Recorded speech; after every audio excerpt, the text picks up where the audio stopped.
बीच एक बड़ी खबर मिल रही है। 2G घोटाले के मामले से जुड़ी हुई ये बड़ी खबर है। इस बड़ी खबर में खबर मिल रही है कि 10 लोगों पर आरोप तय हो गए हैं। 2G घोटाले के मामले में ए राजा और कनिमोई के खिलाफ भी आरोप तय हो गए हैं।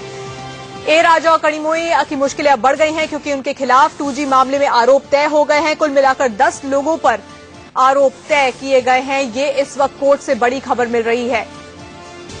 10 लोगों पर आरोप तय हुए हैं। ए राजा और कनिमोई भी उनमें शामिल हैं।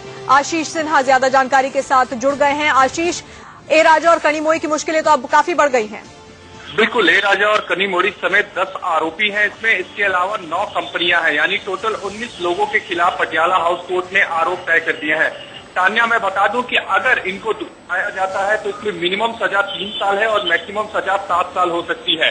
ईडी ने जो अपनी चार्जशीट दाखिल की थी मनी लॉन्ड्रिंग एक्ट के तहत, ईडी ने कहा था कि जीएलटी से जो कलिंगनार टीवी तक जो पैसा गया है 200 करोड़ रुपए, वो हवाला के थ्रू गया था। जब इसकी खबर वापसी ये पैसे लौटाने का सिलसिला शुरू हो गया था और ये सारा फायदा 2G स्पेक्ट्रम को लेकर कलिंगनार टीवी तक पहुंचाया गया था। बहरहाल बड़ी खबर, आरोप तय हो गए हैं, मुश्किलें बढ़ चुकी हैं। बिल्कुल, ए राजा और कनिमोई की मुश्किलें तो बहुत बढ़ गई हैं। इसके अलावा किन किन के नाम है उस लिस्ट में जिन पर आरोप तय हुए हैं?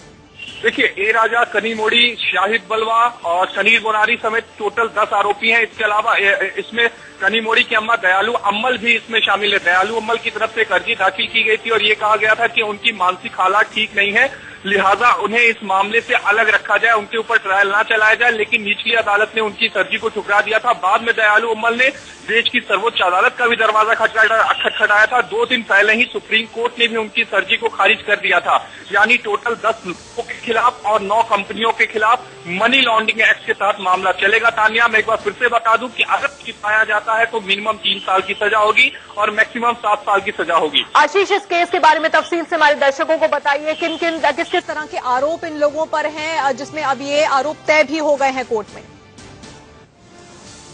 400 has been accepted in toto by the learned special judge, and as it is a complaint case, the matter has now been fixed for 11th of this month. From that day, the complainant's evidence is going to start. So, have those who've been accused, have they accepted the charges, or are they going to be contesting these charges? See, there is no procedure of accepting or contesting the charges.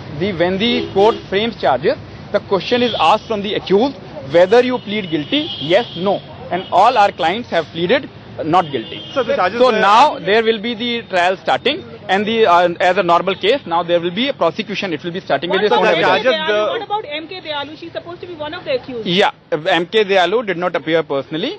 She had sought permission to plead not guilty through her lawyer. That permission has been granted. The charges are against how many people?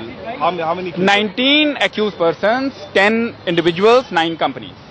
And next date of hearing? Elaborate a bit? Yeah, see, the charge is regarding the movement of the court announced. The charge for money laundering is for movement of 200 crore rupees from Dynamics Reality to KTV and back from KTV to Dynamics Reality. Agarwal जी, हिंदी में बता दीजिएगा, आरोप तय हो गए हैं, मुश्किलें बढ़ गई हैं।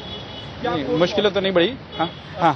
तो आज सीबीआई की विशेष अदालत में जज ओपी सैनी साहब ने prevention of money laundering act के अंदर आरोप तय कर दिए हैं 19 के 19 मुलजिमान पर, जिनमें से 10 इंडिविजुअल्स हैं, 9 कंपनीज हैं। जो चार्ज लगाया गया है वो section 4 prevention of money laundering act का है, जिसके अंदर 7 साल की मैक्सिमम सजा का प्रावधान है और 3 साल की मिनिमम सजा का प्रावधान है। अब इसकी जो नेक्स्ट डेट ऑफ हियरिंग है वो 11th दी गई है। उस दिन कंप्लेनेंट एविडेंस से स्टार्ट होगा। तो जो सीबीआई के कंप्लेनेंट है ईडी के कंप्लेनेंट है मिस्टर हिमांशु लाल, उनकी डिपोजिशन होगी 11th को। तो 19 लोगों के खिलाफ आरोप तय कर लिए गए हैं, जिसमें 10 इंडिविजुअल लोग हैं और 9 कंपनियां हैं, और कुल मिलाकर ए राजा और कनिमोई की मुश्किलें बढ़ गई हैं क्योंकि उनके खिलाफ आरोप तय हो गए हैं। और जैसा कि हमारे संवाददाता आशीष बता रहे थे, 3 से 7 साल की सजा हो सकती है अब जबकि आरोप तय हो गए हैं। इस खबर पर